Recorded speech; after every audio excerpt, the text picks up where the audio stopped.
Hi everybody, I'm Matt McMurray from Campus Automotive in Blacksburg, Virginia, and today we have the Milestar Patagonia XT. Don't forget to subscribe and hit the bell to keep up. Since I did the video a few months ago about the Patagonia MT, Milestar has released a few new tires, one of which is this new Patagonia XT. The XT is a hybrid tire and competes directly with the Nitto Ridge Grappler and the Goodyear Duratrac. Also, there's a full line of Patagonia tires, including the XT, the ATR, the MT02, and the AT Pro, as well as the HT. The best application for this tire are Jeeps, Broncos, and other SUVs, light pickups, and heavy-duty pickups. So remember, when you're on the highway, only about this much of your contact patch is on the road, and the faster you go, the smaller this gets. So that's why it's so important that this inner tread rib, these blocks are connected in a way that adds stability, because if you need to brake in an emergency or swerve in an emergency, like, you don't need all these tread blocks squirming around. So these tread blocks, they have these step down edges on each of these tread blocks, and the inner and outer tread block of the center rib are connected in a way that will keep that stable. But these outer tread block step downs, as the tire wears, this little patch, this little block will get a little bit bigger and bigger and bigger, but it'll also keep it stable. So you can see that each one of these blocks has siping in it. Again, 3-peak snowflake rated. In between the inner rib and the outer rib, we got these stone injectors. One of the biggest set of stone injectors I've ever seen, because you don't want rocks and gravels getting stuck in here and drilling into the tread and causing an air leak and causing your tire to go down. You also notice that there are all kinds of different biting edges. This is going to give you that extra traction in the mud and in the snow, because again, this is a hybrid tire, so you're going to be able to use it off-road, and you're going to be able to use it in the snow, light snow, deep snow, mud, heavy mud, and everything else. So these bigger voids, what they allow you to do is evacuate any mud packed up in the tread and kind of sling it out. So that's another good feature. Now these outer tread blocks, you'll notice that they're slightly angled and they're not perpendicular to the road. And when they're slightly angled like this, that means when they roll, they sort of start touching the pavement about right here, and then they go kind of diagonally. And what that does is that reduces the noise, because if you've ever noticed on a mud tire, these tread blocks, they slap the road and they roar. And so like a truck tire on an 18-wheeler or a mud tire, these tread blocks, when they slap the road, that's what causes that roar. And if you just angle these blocks slightly and move them around, they hit the road at different times, reducing that noise, well, theoretically reducing that noise. So on the outer tread blocks, you'll see that their grooves are pretty wide.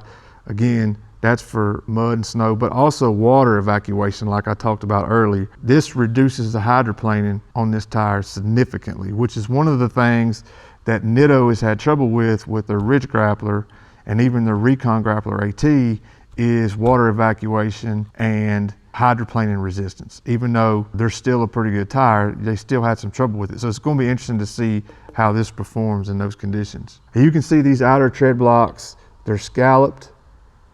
Again, this is for traction when it's aired down, but also reduces the road noise. So you'll also notice that each one of these outer tread blocks are slightly different size, which is totally normal for any tire, because that also reduces noise. So coming down, you'll see these outer tread blocks here designed so that when you air down, you can get extra traction and biting edges from the sidewall, but it also keep your tire from getting pinched and punctured. Now this little rib here, this continuous rib here, nobody else has really talked about it, and it's not in their manufacturing information, but this rib here, I think, is for cooling and also noise reduction, and it's connected all the way around the tire in a singular little rib. I think that's what that's designed to do. I'm not sure, I can't confirm or deny that based on the information on Milestar's website, but I'm pretty sure that's what it does. You also see these little side blocks here, just tying the blocks together on the sidewall, just to help them stay stable and, you know, keep that cut and puncture resistance high. 3-ply sidewall, which is the same as their MT, which makes it super strong. This particular tire is 10-ply rated, load range E. We can also see that this tire is made in Vietnam. It is 3-peak snowflake rated, has a nice little mountain design and a straight font. But it's interesting because there are 2 sides to this tire, and each side has a different font on the logo, which nobody's really picked up on yet, but We'll flip it around in a few seconds and we'll look at that other side. But this is a more standard font, block letter font from Milestar Patagonia XT. We do have a rim protector here, so that's a good feature to have. So now we flip to the other side. Now, the Flintstone font is back on this side.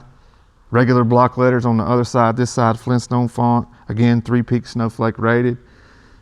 Manufacture date 48th week of 2021. This is a DOT number here.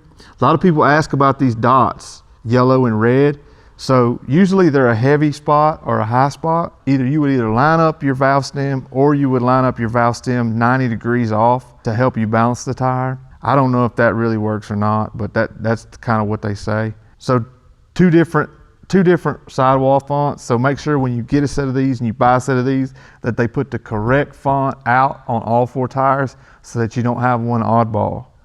The XT carries a 40,000 mile limited tread wear warranty, which is less than some of its competitors. The Patagonia XT is available in sizes from 15 to 20 inches. The size of this tire is 275/65/18 and it retails for $273.99, which is much cheaper than an equivalent Duratrac or Ridge Grappler. So just to sum everything up, I think this is a cool tire with some pretty cool features and looks great. On a scale of try it, watch it, or trash it, I would say try it just because of the price point, features, and cool look. So if you have any questions or you'd like to see me review a particular tire, drop them in the comments section below, and don't forget to like and subscribe.